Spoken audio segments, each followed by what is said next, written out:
the plow. People have found new uses for the time saved by new technologies. You've argued that this time that won't happen quickly enough. Why will this time be different? What gives you the confidence that we're confronting something new in all of human history? The numbers. So keep in mind, I didn't just wake up and say, hey, technology is changing the world. I spent 7 years working in Detroit, Cleveland, Birmingham, St. Louis, Baltimore, and other cities that have been blasted by the waves of automation. Detroit is a city of 680,000 people. Its peak population was 1.7 million. So if you look this direction, you can see a thriving neighborhood, and then you turn 90 degrees and you see abandoned buildings as far as the eye can see.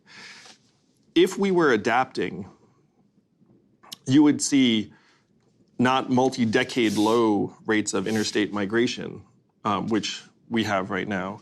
You would not be seeing 80% of the country have multi-decade low levels of business formation, which we have right now. You would not be seeing historic lows in business formation among young people, which we have right now. You would not see labor force participation at 62.9%, a multi-decade low, which we have right now. You would not see record high levels of drug overdoses and suicides to the point that America's life expectancy has declined for 3 years in a row, which we have right now. But we also have record low unemployment. And when you mention labor force participation, some people think a big factor there is that the government already is giving people too much money. Well, the labor force participation rate has declined precipitously, and so I don't buy that somehow the government started giving people more money over the last number of years. And the headline unemployment rate, I'm sure you know this, it doesn't measure underemployment. 40 to 44% of recent college graduates are now doing a job that does not require a college degree. It does not measure the fact that 94% of new jobs in the economy are temp, gig, or contract jobs that do not have healthcare benefits and can disappear at any moment. It doesn't include the fact that you might be doing 2 or 3 jobs to make ends meet. Uber is literally advertising to school teachers saying, hey, we figured out school teachers make really good Uber drivers. And if you look at that situation, the headline unemployment rate says, check, this person's employed. Heck, this person might be employed twice. The headline unemployment rate, when Donald Trump was running for president, he castigated it as fake news. And then he got into office and all of a sudden it became real news.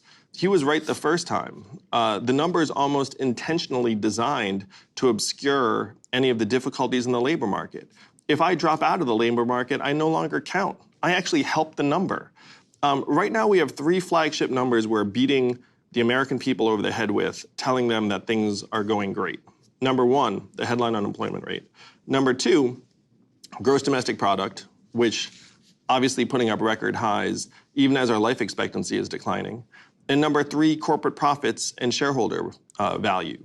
Stock market prices correspond to the fortunes of the top 20% of Americans. Many of the people, obviously, who live here in Manhattan. The bottom 80% of Americans own 8% of stock market value. The bottom 50% own essentially 0. So if these are your measurements, then of course you're going to think things are going in one direction while your way of life disintegrates.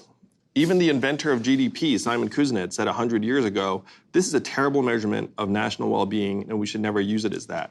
If you run an organization, imagine having an organization that has the wrong measurements. How is that organization going to fare over time? That is where we are in the United States of America right now. We're riding a century-old measurement off a cliff while our way of life deteriorates underneath our feet. If you looked at levels of anxiety, stress, mental health, depression, suicides, drug overdoses, you would see we're in a mental health recession or depression. We're in a wellness or life expectancy recession or depression. And the corporate profits are going to keep on going up because in the 21st century economy, companies can do very, very well while not hiring a lot of people, not treating them as full-time employees. They don't need to care what happens in their own backyard because they sell everywhere. But you're not proposing to fix any of that. People don't just work to make money. They do work for a sense of self-worth. They work so that they can develop skills. They work so they have the possibility of earning more money someday. You're proposing to replace a portion of the income they may have lost, but not any of those other things. Why is that a solution? I love work. And the numbers also clearly show that people need work. Men in particular, without work, they volunteer less than employed men. So think about that for a second. They have higher rates of substance abuse, their health deteriorates, all of these social ills accompany. Of course we need to create jobs in as many communities as possible. The question is, what is the means to creating those jobs? What I'm suggesting is that if you were to put $12,000 a year into the hands of every American adult, let's say there's a town in Missouri of 10,000 people. Let's say after I'm president, their disposable income goes up by $10 million a month. Where is that money going to go? It's going to go into car repairs, daycare expenses, Little League signups, the occasional night out. If you are a person in that town in Missouri and you wanted to start a bakery, before the dividend, it's a dumb idea. Post-dividend, it might be a great idea. You can hire someone to help staff the bakery. You know if the bakery fails, you're going to survive because you have this income that you can rely upon. This is the most stable and secure way to create jobs that actually reflect our community's needs and values. What are the other alternatives? For the government to come in and say, hey, we're going to designate 5 people to clean up this park forever. We're going to designate 10 people to make our people stronger forever, regardless of whether or not, that they're...